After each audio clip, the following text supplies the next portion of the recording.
We'll start off with you, Pavel. Go ahead. Hey, Jabril.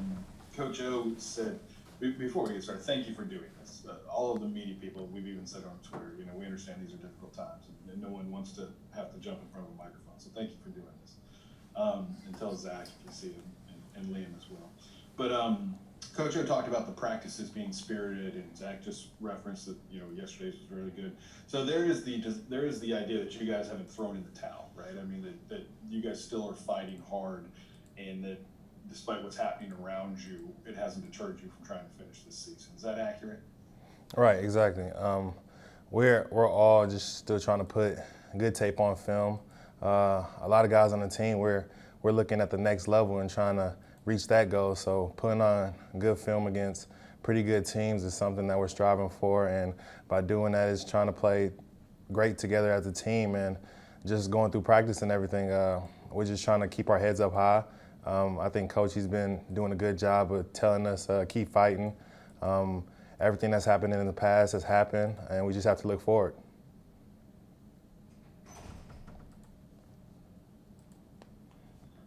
Hey, Jabril. I mean, with all that's going on, is it mostly football? I mean, if you guys were, say, 8-0 and going towards SEC championship and things like that, would things be better?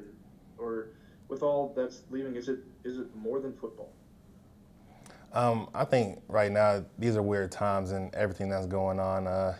You could look at it as more than football, but at the end of the day, just if we were an 8-0 team right now, then everything would be totally different. But since we're not, a lot of people they might be hanging their heads and everything. But if you put this in perspective, it just depends on how you have an outlook on life, and you can either look at it as the glass halfway empty or halfway full. So it all depends on that.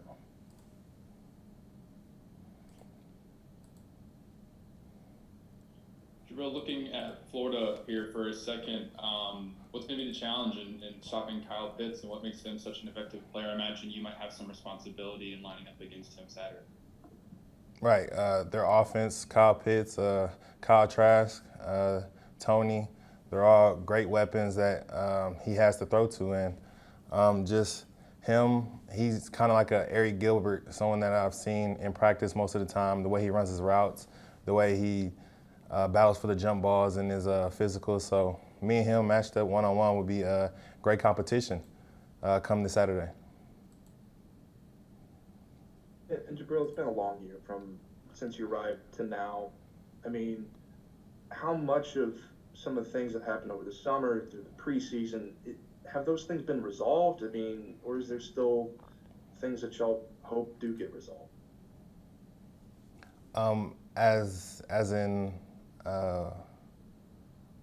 like, it seemed like, the summer there was, into the preseason there was, just, I don't know, it may have just been conjecture, but I'm trying to just understand maybe if there's, I don't know, anything from the beginning to now that, maybe I'll wish might get figured out. Everything that happened over the summer and everything, it's cleared up right now. Everybody, we have our own decisions and options to do things, but everything happens for a reason, and everybody that's here now, we're just ready to fight and go on towards Saturday.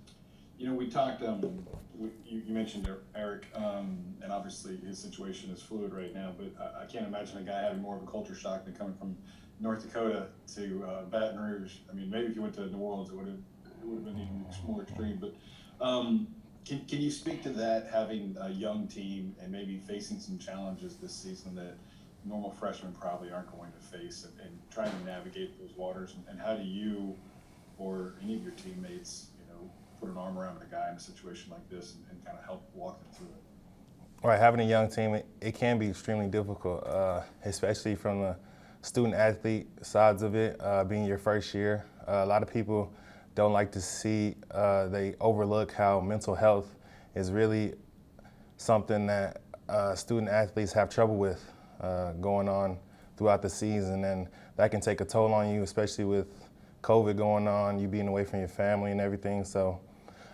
it's up to us older guys to kind of just grab the younger guys and just teach them the ways and how to get through it and ways to cope with it, because you're always going to miss your family and people that you've been used to being around, and this being a new environment is something that a lot of people aren't used to. So just having older guys to look up to and just continuing to show them the ways through.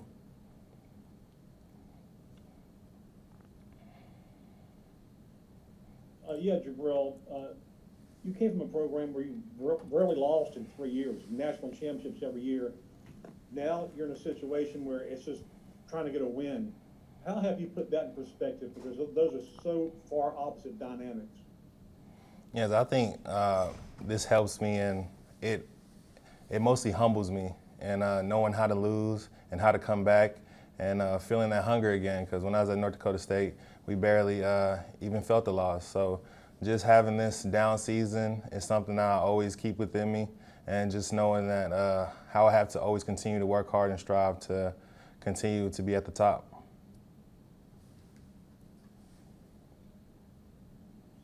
Y'all, you were talking a minute ago about those freshmen, kind of what they're doing off the field, but I mean, on the field, y'all are relying on so many underclassmen. At the same time, you're trying to, finish the season with some wins here and put things together.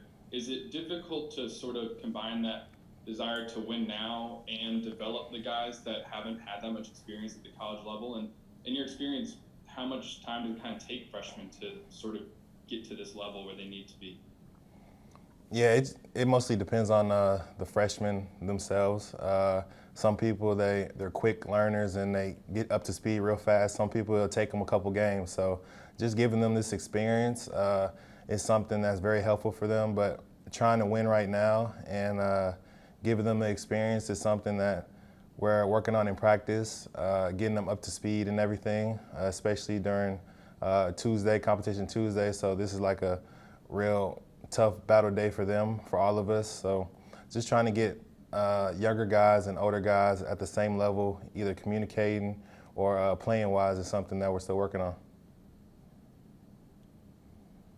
Hey, Jabril, Coach O mentioned there's a kind of a re-recruiting process with some of the seniors who could come back next year, and then some of the juniors who have the option of coming back and or going to the draft. I'm not sure where you are in your process, but when you look at the future in 2021, what do you see in terms of that way going to your decision that you think is something worth coming back for?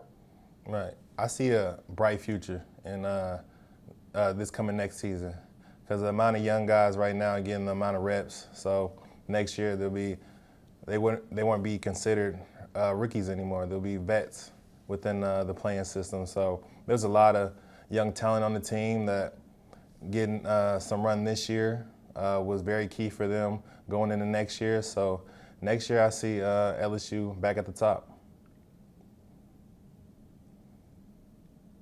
Thank you, Jabril.